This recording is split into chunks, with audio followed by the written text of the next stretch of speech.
धार जिले के राजगढ़ में एक ऐसा दिल दहला देने वाला मामला सामने आया है जिससे आपकी आंखों में भी आंसू आ जाएंगे और आप भी जिम्मेदार प्रशासन को कोसने पर मजबूर हो जाएंगे कि आखिर ऐसी क्या मजबूरी है जो स्वास्थ्य के साथ खिलवाड़ करने वालों पर कार्रवाई नहीं कर रहा है। आखिर क्यों 13 वर्षीय बालिका की मौत के बाद भी लापरवाह डॉक्टरों पर कोई कार्यवाही नहीं हुई? क्यों 13 वर्षीय मृत बालिका के माता पिता के आंसुओं पर प्रशासन को तरस नहीं आ रहा है? यह मामला है आशीष जायसवाल की बेटी तन्वी जायसवाल की मौत का ही। तन्वी का 20 अक्टूबर 2024 के दिन राजगढ़ के प्रसिद्ध कंचन हॉस्पिटल में इलाज के दौरान मौत हुई थी। बालिका तन्वी के पिता आशीष ने आरोप लगाया है कि डॉक्टरी लापरवाही और इलाज में हुई गंभीर चूक के कारण उनकी बेटी की जान चली गई। आशीष के मुताबिक उनकी बेटी तन्वी का इलाज कंचन हॉस्पिटल में चल रहा था, जहां उसे इलाज के दौरान अचानक झटके आने लगे और उसकी स्थिति बिगड़ गई। इसके बाद उसकी मृत्यु हो गई। आशीष का कहना है कि उन्होंने इस मामले को लेकर स्वास्थ्य विभाग और मुख्यमंत्री कार्यालय तक में कई शिकायतें दर्ज कराई, लेकिन अब तक किसी भी तरह की ठोस कार्रवाई नहीं हुई। आशीष ने जो आरोप लगाए हैं वे बेहद चौंकाने वाले हैं। जांच के दौरान पता चला कि इलाज कर रहे डॉक्टर तिवारी निवासी राजगढ़ और डॉक्टर दीपक पाटीदार निवासी ग्राम पिपरनी वास्तव में एक प्रशिक्षु होम्योपैथिक डॉक्टर थे जो खुद एक इंटर्नशिप कर रहे थे। साथ ही तन्वी के पिता को सूचना के अधिकार आरटीआई में मिली जानकारी के अनुसार कंचन हॉस्पिटल के डॉक्टर सुमित जैन के पास डॉक्टरी की कोई वैध डिग्री भी नहीं है। ऐसे में सवाल उठता है कि क्या इन लोगों को मरीज का इलाज करने का जिम्मा क्यों सौंपा गया और क्या यह लापरवाही नहीं थी? लेकिन जांच दल ने इन गंभीर तथ्यों का रिपोर्ट में कोई जिक्र नहीं किया। इससे भी बड़ी बात यह है कि अस्पताल ने तन्वी की मृत्यु के बाद परिवार को इस घटना की सूचना नहीं दी और न ही पोस्टमार्टम की कोई प्रक्रिया शुरू की। आप क्या नाम है आपका? वंदना जायसवाल। आपकी बेटी की उपचार के दौरान मौत हो गई, क्या है? मेरी बेटी स्वस्थ थी, उसको ऐसी कोई दिक्कत नहीं थी। यहाँ से कुछ चढ़ाव पे उससे उतर के बाइक पे बैठ के उसके पापा के साथ हॉस्पिटल गई थी। वो कौन सा हॉस्पिटल गई थी? कंचन हॉस्पिटल लेके गए थे। अच्छा। उसको रात में 2-3 उल्टियाँ हुई थी केवल। वहाँ पे उन लोगों के गलत ट्रीटमेंट की वजह से मेरी बेटी वापस घर नहीं आई। कितनी में पढ़ती थी आपकी बच्ची? मेरी बेटी 9th क्लास में पढ़ती थी, निर्मला कॉन्वेंट स्कूल में टॉपर थी मेरी बेटी। दिसंबर में उसको 40,000 रुपए की स्कॉलरशिप मिलने वाली थी, उसके 96% थे 8th क्लास में, इसलिए। अच्छा, आपने कई शिकायत करी, अभी तक कुछ हुआ नहीं हॉस्पिटल का? कुछ नहीं होता है, गरीब लोगों की कोई सुनवाई नहीं होती। बड़े बड़े हॉस्पिटल के डॉक्टर सब जगह पैसा खिला देते हैं। क्या चाहते हैं आप? हम ऐसा चाहते हैं कि अब अगली बार किसी और बच्चे के साथ ऐसा कोई अन्याय नहीं होए। आपका नाम बताओ। वंदना जायसवाल। भैया क्या नाम है आपका? आशीष कुमार जायसवाल। आपकी बालिका की डेथ हो गई का लापरवाही इलाज के चलते, क्या है मामला? भैया बालिका मेरी पूरी स्वस्थ थी। मैं मोटरसाइकिल पर बिठा के यहाँ ऊपर से लेके गया था उसको अस्पताल। कुलतिया साहब ने वहाँ स्टाफ नहीं था तो बोले मैं वहाँ फ़ोन लगा के कंचन हॉस्पिटल में बाटा लगवा देता हूँ।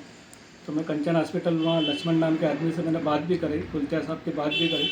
वहाँ जाके फिर मैंने खुद मेरे फ़ोन के द्वारा भी मैंने बात करी। उसके बाद भी उन लोगों ने अपने मन मर्जी से इलाज कर दिया और वो इंजेक्शन और ये जो बच्चों को नहीं लगता, कोई भी पीडियाट्रिशियन नहीं लगाता, वो इंजेक्शन लगा दिया और छुरी 10 मिनट में मेरी डेथ हो गई सर। अच्छा, कौन सा इंजेक्शन लगाया सर? उसमें सर उन्होंने एक डाइक्लोविन करके है और एक सिफोटेक्सिन करके है। क्या उम्र थी आपकी बच्ची की? मेरी बालिका 13.5 साल की थी सर। अच्छा, आपने इसकी कई बार शिकायत भी करी, क्या हुआ? कुछ नहीं होता सर, मैं सब दूर दौड़ा है, 5-6 बार कलेक्टर साहब से भी मिलने के लिए पूरा दिन बैठे, कोई मिलता ही नहीं कलेक्टर साहब को। जन सुनवाई में गए थे? जन सुनवाई में गए तो क्या आश्वासन मिला था आपको? उन्होंने बोला था कि भैया FRI के आदेश हमने करे हैं। उस बात को भी आज 12-15 दिन हो गए। अच्छा, इलाज किन किन ने करा था, क्या क्या नाम है? कौन इलाज वहाँ पर सर एक तो वो अपना दीपक पाटीदार था, दीपक तिवारी और अनिल पाटीदार करके थे पिपरनी के, इन लोगों ने इलाज करा था सर। और जबकि मैंने इनके बाद मेरे राहुल कुलते से करवाई थी फ़ोन पे, और मैं बार बार पूछता रहा इंजेक्शन लगाना है। जब भी मैंने पूछा कि तू भाई इंजेक्शन लगा रहा, तो डॉक्टर साहब से पूछा तो बोला हमारी बात हुई है। फिर भी उनने मन मर्जी से अपना सारा इलाज कर दिया। अच्छा, हॉस्पिटल पे कोई कार्रवाई का नोटिस होती है? आपने कोई ML जैन पे RTI भी लगी थी, उसमें कोई डिग्री भी नहीं है उनकी? RTI की डिग्री में सुमित जैन की कोई डिग्री नहीं मिली सर। अच्छा, वो भी वहाँ पे इलाज करते हैं? वो भी वहाँ पे इलाज करते हैं और मानव सेवा में भी सर बहुत समय तक इलाज करा उनने।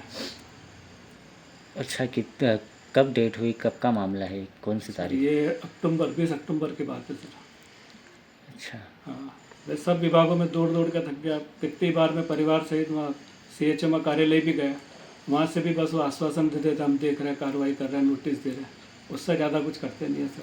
अच्छा, पोस्टमार्टम वगैरह भी कुछ भी नहीं करा आपको? पोस्टमार्टम अस्पताल से उस वक्त तो सारे डॉक्टर और ये जो थे ये खुद ही गायब हो गया था। मेरे को तो ये भी नहीं बताया कि आपकी बेटी की डेट हो गई। वो तो स्ट्रेचर लेके आया, 5-10 मिनट बाद जब उनको समझ पड़ी कि छोरी वो हो गई, हम तो समझे छोरी बेहोश थी। और जब डॉक्टर साहब जैन साहब भी बिना बोले चुपचाप चले गए, तब पोस्टमार्टम कौन करता? अच्छा, आपको कोई धमका भी रहे? हाँ, ये भी सारी चीज़ें हो रही। मेरे रिश्तेदारों को भी फ़ोन कर करके बोलते हैं कि भैया बैठ के बात कर लो, पैसे दे देते हैं, जबकि मैं पैसे नहीं चाहता हूँ, मैं न्याय चाहता हूँ। अच्छा, कितने पैसे की डिमांड वो बात की आपको?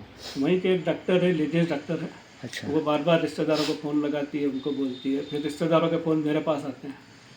अच्छा, सीएम ने भी कोई कार्रवाई के आदेश दिया है? सीएम को मेरे परिवार में मेरे साले ने इंदौर एयरपोर्ट पे खुद आवेदन दिया था, 11:20 पे उनका प्लेन आया था, तो उन्होंने खुद उनके हाथ से 7 दिन में कार्रवाई करने का उन्होंने लिखा था, लेकिन आज तक उस बात को भी 1 महीना ऊपर हो गया, कोई कार्रवाई नहीं कर रहा था। उस आवेदन को भी दबा के बैठे हुए कलेक्टर कार्यालय में।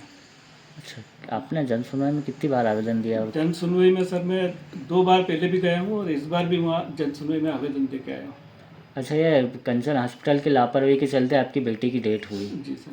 अच्छा, क्या बीमार था जो? सर्दी खांसी। अच्छा, सामान्य बीमारी के चलते सर्दी खांसी और उल्टी थी। वो तातेड़ भी 2 दिन से सर्दी खांसी की गोली दे रहा था। बुखार के लिए उन्होंने बाटल लगाई थी, दूसरे दिन उसको बुखार भी नहीं आया। जब मैं अस्पताल ले गया, जब बुखार भी नहीं आया उसको। अच्छा, हेवी डोज के चलते आपकी बेटी हेवी की? डोज के चलते वो ये हमने भी कई डॉक्टरों से ओपिनियन लिया, उन्होंने बोला जो इंजेक्शन है वो बच्चों में नहीं लगते हैं, पीडियाट्रिक कोई भी उसको सजेस्ट नहीं करता। और वहाँ उन्होंने जो होम्योपैथिक और ये जो थे नकली डॉक्टर, उनने ही सब इलाज मन से कर दिया सब। और मेरी बेटी तो मतलब मैं आखिरी टाइम तक बात करता रहा। और जब वो बेहोश हुई, उसको झटका है, तो मैं पूरे अस्पताल में इनको ढूंढ रहा, कोई भी स्टाफ भी मौजूद नहीं। कितने साल की बच्ची थी आप? मेरे सर 13.5 साल की बच्ची थी। आपका नाम बता दो। आपका नाम बता दो। आशीष कुमार जायसवाल।